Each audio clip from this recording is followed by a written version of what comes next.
ಮುಧೋಳ ತಾಲೂಕಿನ ಘಟಪ್ರಭಾ ದಡದಲ್ಲಿರುವ ಚಿನ್ನಾಳದಲ್ಲಿ ಜೈ ಹನುಮಾನ್ ಮೂರ್ತಿ ಪ್ರತಿಷ್ಠಾಪನೆ. ಬೇಡಿದವರಿಗೆ ಬೇಡಿದ್ದನ್ನು ಕೊಡುವಂಥ ಆರಾಧ್ಯ ದೇವರು ಹನುಮಂತನು ಶಿವನ ಅವತಾರವೆಂದು ಶಿವಪುರಾಣದಲ್ಲಿ ಹೇಳಲಾಗಿದೆ. ರಾವಣನನ್ನು ಸೋಲಿಸಲು ವಿಷ್ಣು ರಾಮನ ಅವತಾರವನ್ನು ತಾಳಿದಾಗ ಶಿವನು ಹನುಮಂತನ ಅವತಾರವನ್ನು ತಾಳುತ್ತಾನೆ. ಹನುಮಂತನು ತನ್ನ ಜೀವನದುದ್ದಕ್ಕೂ ರಾಮನ ಸೇವೆಯನ್ನು ಮಾಡ್ತಾನೆ. ಅಂಜನಾ ಮತ್ತು ಕೇಸರಿ ದಂಪತಿಗಳ ಮಗನಾಗಿದ್ದರಿಂದ ಹನುಮಂತನನ್ನು ಆಂಜನೇಯ ಮತ್ತು ಕೇಸರಿ ನಂದನ ಎನ್ನುವ ಹೆಸರಿನಿಂದ ಕರೆಯಲಾಗುತ್ತದೆ. ಗಾಳಿ ದೇವರಾದ ವಾಯುವಿನ ಹನುಮಂತನ ಜನನದಲ್ಲಿ ಪ್ರಮುಖ ಪಾತ್ರ ವಹಿಸಿರುವುದರಿಂದ ಹನುಮಂತನನ್ನು ವಾಯುಪುತ್ರ ಎಂದು ಕೂಡ ಕರೆಯುತ್ತಾರೆ.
ಈ ಸಂದರ್ಭದಲ್ಲಿ ಸಂತೋಷ್ ಗೌಡ ಪಾಟೀಲ್, ಶಿವಾನಂದ ಹನುಮಂತ ಚಿನ್ನಾಣಿ, ಹನುಮಂತ ಅರಕೇರಿ, ಓಂಕಾರಪ್ಪ ಗುರುವ, ಹನುಮಂತಗೌಡ ಪಾಟೀಲ್, ರವಿ ಗೋಡಿ, ಈರಣ್ಣ ಚನ್ನಾಣಿ, ರಮೇಶ್ ಅಂಗ್ರಿ, ಅಶೋಕ್ ಗೌಡ ಪಾಟೀಲ್, ಮುತ್ತಪ್ಪ ಬಿದ್ರಿ, ಅರ್ಜುನ ಕನ್ಬೂರ್, ಮುದುಕಪ್ಪ ಸಂಗೊಳ್ಳಿ, ಚಿನ್ನಾಳದ ಸಮಸ್ತ ಗುರು ಹಿರಿಯರು, ಅಕ್ಕತಂಗಿಯರು ಉಪಸ್ಥಿತರಿದ್ದರು.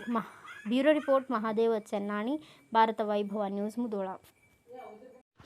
Thanks for watching Read, Discuss and Debate with editor Dr. Yan Prashant Rao. Wanted reporters in print, digital and visual media for Bharat Vaibhav Daily Newspaper, BV News 5 Channel and BV Fast Web News from all the talukas of Karnataka, Goa and Maharashtra.